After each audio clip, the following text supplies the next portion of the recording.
Bharatiya Janata party और उसके नेताओं ने उत्तर प्रदेश को बर्बाद करने का बीड़ा उठा लिया है। यूपी को बर्बाद करना उनका संकल्प हो गया है, उनका लक्ष्य हो गया है। कभी मुजफ्फरनगर के दंगे, कभी अलीगढ़ के दंगे, कभी बहराइच के दंगे और अभी संभल के दंगे। बीजेपी आपको ना तो रोजगार दे सकती है, ना महंगाई से राहत, और ना ही आपके बच्चों के लिए स्कूल और अस्पताल बना सकती है। वो सिर्फ दंगे दे सकती है, झगड़े दे सकती है, फसाद दे सकती है। यही काम पूरे देश में करना है और यूपी को खास तौर से दंगे फसाद का अड्डा बना दिया है भारतीय जनता पार्टी के लोगों ने। संभल में जो कुछ हुआ ये गहरी साजिश का हिस्सा है। और ऐसा मैं क्यों कह रहा हूं, ध्यान से बातों को सुनिएगा। अचानक 19 तारीख को दिल्ली से 2 वकील जाते हैं संभल में, जिला की अदालत में वहां पर याचिका दाखिल करते हैं। उस याचिका में मिनिस्ट्री ऑफ होम अफेयर्स को पार्टी बनाया जाता है, कल्चरल मिनिस्ट्री को पार्टी बनाया जाता है, एएसआई के 2 अलग अलग विभागों को, अधिकारियों को पार्टी बनाया जाता है, डीएम को पार्टी बनाया जाता है, मस्जिद की कमेटी को पार्टी बनाया जाता है। ध्यान से सुनिएगा, इतने लोगों को पार्टी बनाया जाता है। आप जानते हैं न्याय की एक प्रक्रिया होती है।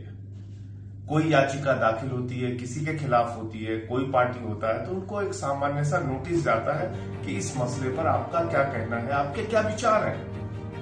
बगैर दूसरे पक्ष को सुने हुए, बगैर किसी के वकील को सुने हुए 4 बजे ऑर्डर कर दिया जाता है कि सर्वे किया जाए, उस जामा मस्जिद का सर्वे किया जाए। 4 बजे ऑर्डर होता है। ध्यान से सुनिएगा, 10 से लेके 5 तक कानून के मुताबिक कोई सर्वे हो सकता है, उसके न पहले न उसके बाद। डीएम साहब होम मिनिस्ट्री के लिए, कल्चरल मिनिस्ट्री के लिए, एएसआई के लिए एक वकील भी नियुक्त कर देते हैं, जामा मस्जिद की कमेटी को नोटिस भी दे देते हैं। 19 तारीख को 6:30 बजे पहुंच के सर्वे किया जाता है। 2-2.5 घंटे 3 घंटे तक सर्वे होता है। डीएम साहब और प्रशासन के अधिकारी बाहर आते हैं, कहते हैं हमारा काम पूरा हो गया, काम कंप्लीट हो गया। उसके बाद वहां से वो लोग चले जाते हैं। ना कोई दंगा होता है, ना कोई फसाद होता है, ना कोई झगड़ा होता है। भाजपाई बौखला जाते हैं। मोदी जी को लगता है, अमित शाह को लगता है, योगी जी को लगता है, बीजेपी वालों को लगता है, अरे हम तो अपने मकसद में कामयाब ही नहीं हुए, दंगा तो हुआ नहीं, फसाद तो हुआ नहीं, यूपी तो बर्बाद हुआ नहीं, कुछ आगजनी तो हुई नहीं, बहराइच में हमने कोशिश की वो फेल हो गए, संभल में भी फेल हो गए। तो इन्होंने एक नया नाटक किया। 19 को सर्वे कहा पूरा हो गया, 24 तारीख को सुबह फिर से 6:30 बजे, 10 से 5 नहीं, 6:30 बजे सुबह नारे लगाते हुए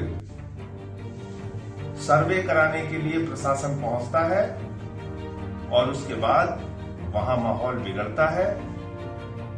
जब मस्जिद के हौद से पानी निकाला जाता है, माहौल बिगड़ता है। पुलिस वहां पे लाठियां चलाती है, गोली चलाती है, पथराव भी होता है दोनों तरफ से, और 5 लोगों की जान चली जाती है। ये कैसे हुआ? मैं पूछना चाहता हूं, अगर 19 तारीख को सर्वे पूरा हो गया था तो 24 का सर्वे डीएम के आदेश पे कैसे हुआ? जब 19 तारीख के सर्वे के बाद अगली सुनवाई के लिए कोर्ट ने तारीख 29 की दी थी, और अगर सर्वे से कोई पक्ष संतुष्ट नहीं था तो उसके बारे में दोबारा सर्वे करने का आदेश भी न्यायालय दे सकता था, तो 24 तारीख को डीएम के आदेश पे दोबारा सर्वे कैसे हुआ? क्या ये डीएम का आदेश था या बीजेपी के नेताओं का आदेश था? ऊपर बैठे हुए आकाओं का आदेश था? दंगा कराने की नीयत से यह आदेश था? फसाद कराने की नीयत से यह आदेश था? मैं यूपी के नौजवानों से कहना चाहता हूं, अपने बेरोजगार भाइयों से कहना चाहता हूं, ये भाजपा तुमको कोई भविष्य नहीं दे सकती। ये तुमको धर्म के नाम पे झगड़े करा सकती है और अपने बेटों को दुबई के शेखों के साथ हजारों करोड़ का धंधा करवाती है। कहां है जैसा का धंधा? दुबई में, कतर में, शेखों के साथ, जिसको गले लगाते हैं मोदी जी। तो मोदी जी अपने भतीजे के लिए कतर में, दुबई में धंधा का, हजारों करोड़ के धंधे का मार्ग खुलवाते हैं और यूपी को दंगे की आग में झोंकवाते हैं। डबल इंजन की सरकार, बहराइच में जो प्रयोग फेल हो गया वो संभल में पूरा करती। जिनसे संभल नहीं संभलता वो देश क्या संभालेंगे? तो इसलिए यूपी के लोगों को जगना होगा। हिंदू, मुसलमान, सिख, ईसाई, एक एक व्यक्ति को अपने प्रदेश को बर्बाद मत होने दीजिए। आइए हम सब मिलकर भाईचारे के साथ, एक साथ, एकता के साथ, शांति के साथ सरकार से सवाल पूछें अपने मुद्दों पर, रोजगार पे, स्कूल पे, अस्पताल पे, किसान के सवाल पे, महंगाई के सवाल पे। इस दंगे फसाद से हमको कुछ नहीं मिलने वाला।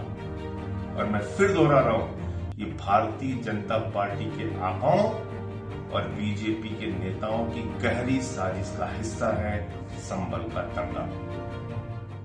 ये पूरा प्रकरण है।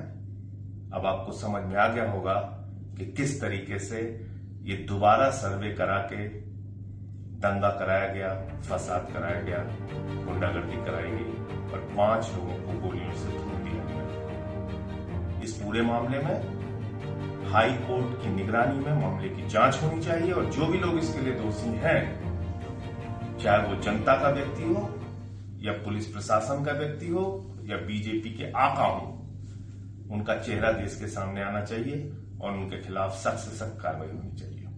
जय हिंद।